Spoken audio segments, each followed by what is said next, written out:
Hey guys, how's it going? So as you may or may not know, earlier this week I was able to go down to the Crystal Dynamics studio to live stream the new Tomb Raider Definitive Edition. I played it for a good six or so hours.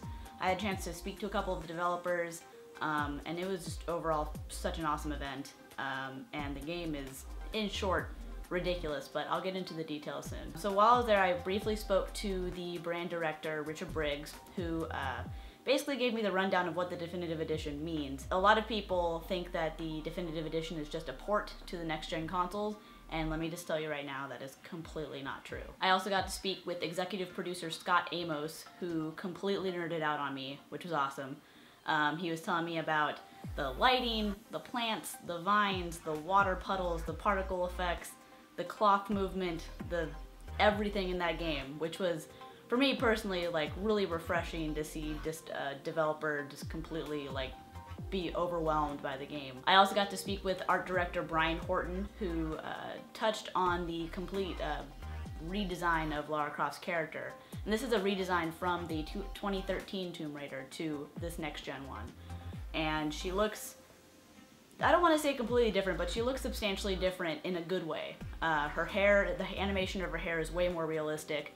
Her animation in general is much more dynamic with the environment. I paid a lot more attention to the things that were happening to her, like the way the water went onto her skin, or the way the dirt was on her face, or blood splattered onto her, like, I don't know, it was pretty nuts. So during the stream, I saw a lot of skepticism from people saying that they personally didn't really notice a difference between the PC version and the next-gen version. I will show you a comparison shot right now to show you what that difference is, and it is absurd. The Definitive Edition is not just a port or something. They've just added so much more to the environment and to each level and each new area that it almost, I don't want to say it makes it a whole new game, but it does make a whole new experience. Personally, I really hope that this sets a standard for next-gen games, because then I honestly might actually be interested in next-gen consoles.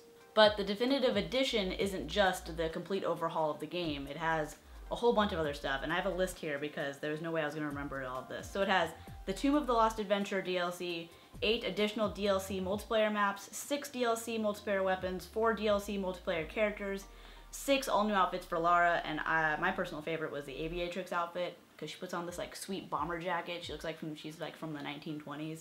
And it also makes more sense because there's like snow levels, and it's like, why is she running around in a tank top? That wouldn't happen. A Dark Horse digital comic book, and a documentary series called The Final Hours of Tomb Raider. So I realize this is kind of like a weird video because typically I'm not sitting here like gushing about a game, but I just want to stress the fact that I had such an amazing time doing this event. The folks at Crystal Dynamics are stellar people. This event was one of the best I've ever been to. I had such an awesome experience. Like, I can't stop like talking about it. It was just such a fun time.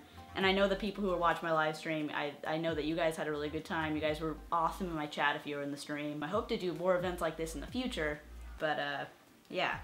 I guess I'm just like really overwhelmed with like this whole thing. So yeah, here's some extra cool B-roll of Tomb Raider stuff for you. I'm gonna get out of here, so bye!